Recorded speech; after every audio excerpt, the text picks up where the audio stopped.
ಪ್ರಸಕ್ತ ವರ್ಷದಲ್ಲಿ ಮುಂಗಾರು ವೈಫಲ್ಯದಿಂದ ರಾಜ್ಯವು ತೀವ್ರ ಬರಗಾಲವನ್ನು ಎದುರಿಸಬೇಕಾಯಿತು.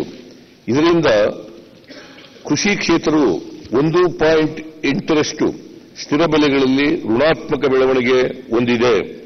ಜಾಗತಿಕ ಆರ್ಥಿಕ ಬೆಳವಣಿಗೆಗಳನ್ನು ಕುಸಿತ ಹಾಗೂ ಅಭಿವೃದ್ಧಿ ಹೊಂದಿದ ರಾಷ್ಟ್ರಗಳಲ್ಲಿನ ಬಡ್ಡಿ ದರಗಳ ಹೆಚ್ಚಳದಿಂದ ಪ್ರಸಕ್ತ ವರ್ಷದ ಮೊದಲ 6 ತಿಂಗಳುಗಳಲ್ಲಿ ನಮ್ಮ ದೇಶಕ್ಕೆ ವಿದೇಶಿ ನೇರ ಹೂಡಿಕೆಯ ಕುಸಿತದ ನಡುವೆಯೂ ರಾಜ್ಯದಲ್ಲಿ ಸೆಪ್ಟೆಂಬರ್ 2023 ಅಂತ್ಯದವರೆಗೆ 2.8 ಶತಕೋಟಿ ಅಮೆರಿಕನ್ ಡಾಲರ್ಗಳಷ್ಟು ವಿದೇಶಿ ಹೂಡಿಕೆಯಾಗಿರುತ್ತದೆ. ಇದು ವಿದೇಶಿ ಬಂಡವಾಳದಾರರಿಗೆ ರಾಜ್ಯವು ಆಕರ್ಷಣೀಯ ಹೂಡಿಕೆ ಕೇಂದ್ರವಾಗಿರುವುದನ್ನು ಸಾಬೀತುಪಡಿಸುತ್ತದೆ. ರಾಜ್ಯದ ಆರ್ಥಿಕ ಸ್ಥಿತಿ. ಕರ್ನಾಟಕ ರಾಜ್ಯವು ದೇಶದಲ್ಲಿ ಅತಿ ಹೆಚ್ಚು ಜಿಎಸ್ಟಿ ತೆರಿಗೆ ಸಂಗ್ರಹಿಸುವ 2ನೇ ರಾಜ್ಯವಾಗಿದ್ದು 2022-23ಕ್ಕೆ ಹೋಲಿಸಿದರೆ ಪ್ರಸಕ್ತ ವರ್ಷದಲ್ಲಿ ಜಿಎಸ್ಟಿ ತೆರಿಗೆ ಸಂಗ್ರಹಣೆಯು 18% ಹೆಚ್ಚಳ ಕಂಡಿದೆ.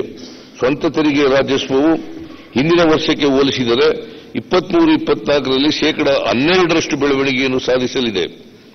ಗ್ಯಾರಂಟಿ ಯೋಜನೆಗಳಿಂದ ಜನರ ಆದಾಯ ಪ್ರಮಾಣ ಹೆಚ್ಚಾಗಿ ರಾಜ್ಯದ ಆರ್ಥಿಕತೆಯನ್ನು ಉತ್ತೇಜಿಸುವಲ್ಲಿ ಸಹಕಾರಿಯಾಗಿರುವುದನ್ನು ಇದು ತೋರಿಸುತ್ತದೆ. ಕೇಂದ್ರ ಹಾಗೂ ರಾಜ್ಯಗಳ ಸಂಬಂಧ ನೌಕರ ಹಾಗೂ ಯಜಮಾನರ ಸಂಬಂಧಗಳಾಗದೆ ಸಂವಿಧಾನದತ್ತ ಅಧಿಕಾರ ವ್ಯಾಪ್ತಿಯೊಳಗೆ ಸ್ವಾಯತ್ತ ಘಟಕಗಳಾಗಬೇಕು. ರಾಜ್ಯಗಳ ಜೊತೆಗೆ ಸಮಾನತೆಯ ಆಧಾರದಲ್ಲಿ ವ್ಯವಹರಿಸಬೇಕು. ಭಾರತ ರತ್ನ ಕರ್ಪೂರಿ ಠಾಕೂರ್ ಅವರು ಹೇಳಿರ್ತಕ್ಕಂಥದ್ದು.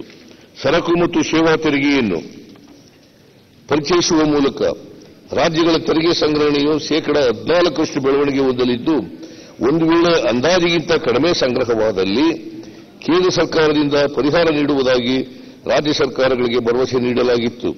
14% ಬೆಳವಣಿಗೆ ದರದಂತೆ 2017ರಿಂದ 2023-24ರವರೆಗೆ ರಾಜ್ಯದಲ್ಲಿ ಒಟ್ಟು 4,92,296 ಕೋಟಿ ರೂಗಳ ಜಿಎಸ್ಟಿ ತೆರಿಗೆ ಸಂಗ್ರಹಣೆಯಾಗುತ್ತದೆ ಎಂದು ಅಂದಾಜಿಸಲಾಗಿತ್ತು. ಆದರೆ ವಾಸ್ತವಿಕವಾಗಿ ರಾಜ್ಯದಲ್ಲಿ 3,26,764 ಕೋಟಿ ರೂಗಳ ಜಿಎಸ್ಟಿ ತೆರಿಗೆ ಸ್ವೀಕೃತವಾಗಿದೆ.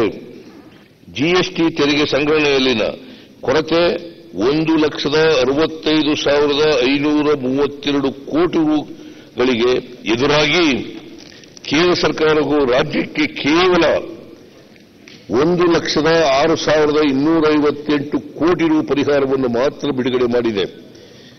ಜಿಎಸ್ಟಿ ತೆರಿಗೆಯ ಈ ಅವೈಜ್ಞಾನಿಕ ಅನುಷ್ಠಾನದಿಂದ ರಾಜ್ಯಕ್ಕೆ ಕಳೆದ 7 ವರ್ಷಗಳ ಅವಧಿಯಲ್ಲಿ ಒಟ್ಟು 59,274 ಕೋಟಿ ರೂಗಳ ನಷ್ಟವಾಗಿರುತ್ತದೆ.